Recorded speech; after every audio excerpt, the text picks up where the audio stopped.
আপনি কি কখনো শিবলিঙ্গে বেলপাতা দিতে গিয়ে দেখেছেন পাতাটা একটু ভাঙা? তখন কি মনে হয়েছে এটা দিলে কি পাপ হবে? অনেকেরই মনে করেন ভাঙা বেলপাতা শিবকে দিলে অমঙ্গল হয়, আবার কেউ বলেন শিব তো ভোলানাথ, তিনি তো সবই গ্রহণ করেন। কিন্তু সত্যটা কি? শাস্ত্র আসলে কি বলছে? আজকের এই ভিডিওতে আমরা জানবো ভাঙা বেলপাতা দিলে সত্যি পাপ হয় কিনা, শিব পূজায় বেলপাতার প্রকৃত নিয়ম এবং এমন কিছু গোপন তথ্য যা অনেকেই জানেন না। ভিডিওটি শেষ পর্যন্ত দেখুন, কারণ শেষের দিকে আমি বলবো এমন একটি নিয়ম যা আপনার শিব পূজাকে আরও শক্তিশালী করে তুলতে পারে। বন্ধুরা, হিন্দু শাস্ত্রে বেলপাতাকে অত্যন্ত পবিত্র বলা হয়েছে। বেলগাছ হলো মা লক্ষ্মীর রূপ এবং বেলপাতা শিবের অত্যন্ত প্রিয়। বেলপাতা তিনটি পাতা একসঙ্গে থাকে। এই তিনটি পাতাকে বলা হয় ত্রিপত্র। এই তিনটি পাতার অর্থ হল ব্রহ্মা, বিষ্ণু, মহেশ্বর।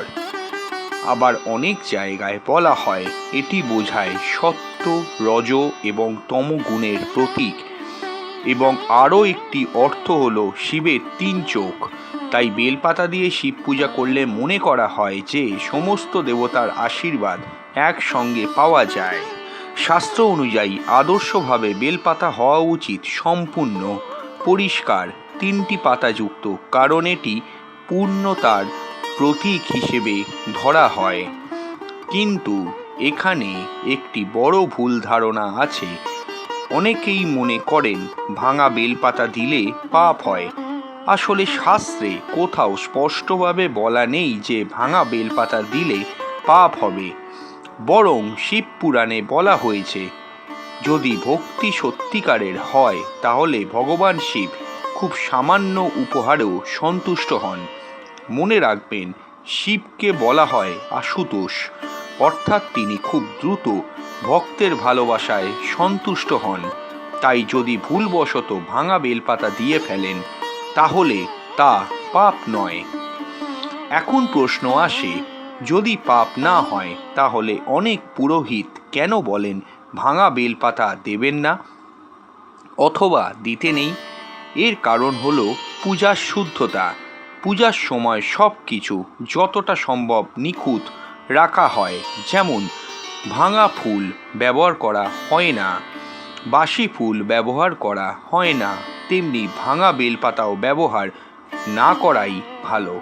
এটা পাপের কারণে নয়, বরং সম্মান ও শুদ্ধতার জন্য বাঞ্ছনীয়।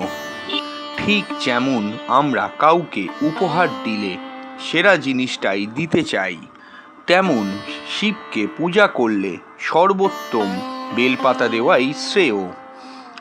এখন আসা যাক শিব পূজায় বেলপাতা দেওয়ার সঠিক নিয়ম। প্রথমত, বেলপাতা পরিষ্কার পরিচ্ছন্ন হতে হবে। 2, পাতার 3টি অংশ অক্ষত থাকা ভালো। 3, পাতার মসৃণ দিকটা উপরের দিকে থাকবে।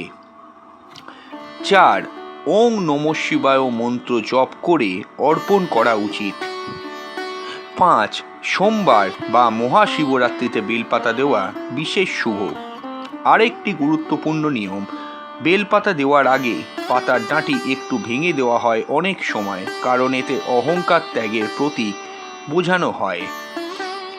শেষে একটি গুরুত্বপূর্ণ কথা বলা বাঞ্ছনীয়, ভগবান শিবকে খুশি করার জন্য বড় আয়োজন সত্যিই দরকার নেই।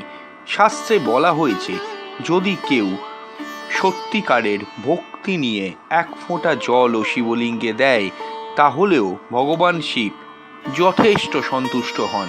তাই ভাঙা বেলপাতা নিয়ে ভয় পাওয়ার দরকার নেই। সবচেয়ে গুরুত্বপূর্ণ হলো ভক্তি, বিশ্বাস এবং পরিষ্কার মন। আপনি কি নিয়মিত শিবলিঙ্গে বেলপাতা দেন? আপনার অভিজ্ঞতা কমেন্ট বক্সে লিখে জানান। ভিডিওটি ভালো লাগলে লাইক করুন, শেয়ার করুন। নতুন হলে আমাদের চ্যানেলটা সাবস্ক্রাইব করে অল নোটিফিকেশন বেলটি প্রেস করে দেবেন এই জাতীয় ভিডিও সবার আগে পাওয়ার জন্য। ওং নমঃ শিবায়। নমস্কার।